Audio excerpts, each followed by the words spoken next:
High বন্ধুরা, শুভ দুপুরবেলা সবাইকে। এই দেখো বন্ধুরা, আমি রুই মাছ কেটে নিয়েছি বড় বড় পিস করে। এতে লবণ হলুদ মাখিয়ে নিয়েছি ভালো করে ধুয়ে। আমি আজকে রুই মাছের রসা বানাবো, তার জন্য উপকরণ নিয়ে নিয়েছি এই যে পেঁয়াজ, রসুন, আদা, শুকনো লঙ্কা, দারচিনি, এলাচ আর এই যে সাদা জিরে। আর আমি ওর ভিতরে একটু আলু, বেগুন আর বড়িও দেব। এই যে আলু বেগুন নিয়েছি, এই যে একটা টমেটো কেটে নিয়েছি, আর এই যে মাসকলার ডালের বড়ি। এই দিয়ে আমি রুই মাছের রসাটা রান্না করব। তো আমি প্রথমে ব্লেন্ডারে মশলাটা করে নিচ্ছি, তারপরে আবার ফিরে আসছি। কড়া বসিয়ে দিয়েছি, সাদা তেল দিয়েছি। প্রথমে আমি মাসকলার ডালিগুলো, বড়িগুলো ভেজে তুলে নিচ্ছি। বড়িগুলো ভাজা হয়ে গেছে, আমি তুলে নিচ্ছি। মাছের রসাটা যে বেগুনটা দেবো, ওই বড়ি ভাজার তেলে বেগুনটা ভেজে তুলে নিচ্ছি।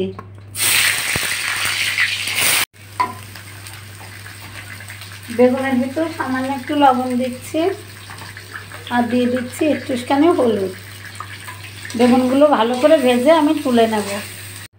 বেগুনগুলো তো এই দেখো বন্ধুরা, ভেজে আমি বড়ির পাশে তুলে নিয়েছি। এবার আলুগুলো ভেজে নেব। তেল আবার দিয়ে দিয়েছি, গরম হয়ে গেছে। আমি প্রথমে একটু তেলের ভিতর সাদা জিরে ফোড়ন দিচ্ছি আর দিয়ে দিচ্ছি 3টে তেজপাতা। লম্বা লম্বা করে কেটে ধুয়ে নিয়েছি বন্ধুরা, আলুগুলো দিয়ে দিচ্ছি।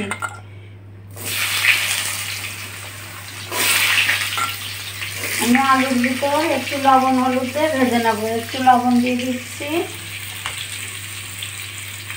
আর দিচ্ছি একটুখানি হলুদ। আলুগুলো লাল লাল করে ভেজে নেব। আলুগুলো লাল করে ভেজে নিয়েছি। এর ভিতরে আমি এই যে কুচিয়ে রাখা একটা টমেটো দিয়ে দিচ্ছি। টমেটোটা নরম হওয়া পর্যন্ত একটু নাড়াচাড়া করতে থাকবো।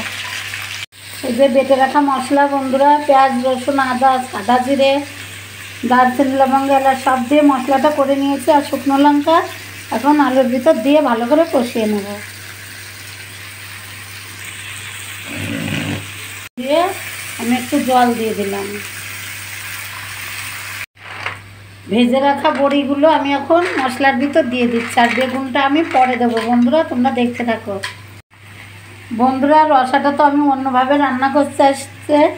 আমি মাছটা ভাজিনি, আমি এই কাঁচা মাছটাই দেখো আমি কেমন করে এই যে মশলার পর পাতিয়ে দিচ্ছি, দিয়ে আমি কষিয়ে নেব মাছটাকে ভালো করে। এই দেখো, দিয়ে আমি চাপা দিয়ে দিয়ে মাছটাকে কষিয়ে নিয়ে রান্না করছি। মাছটা আমি ভাজিনি বন্ধুরা। এরকম রান্না করলে মাছের রসাটা দারুণ লাগে খেতে। প্লিজ দেখেছো এটা কত বড় মাছ এনেছিল।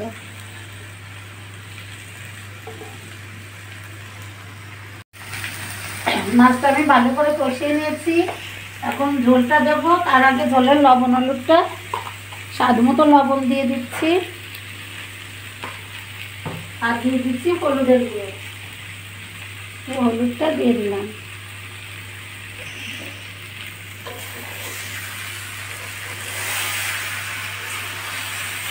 এখন আমি ঝোলটা দিয়ে দেবো।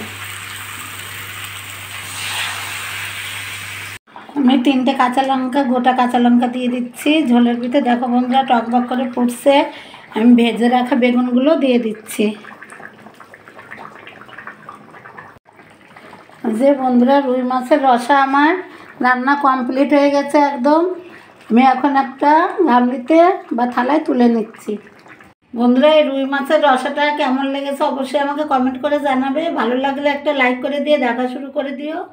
ঠিক আছে বন্ধুরা, আজকে এ পর্যন্ত। সবাই ভালো থাকো, টাটা সবাইকে।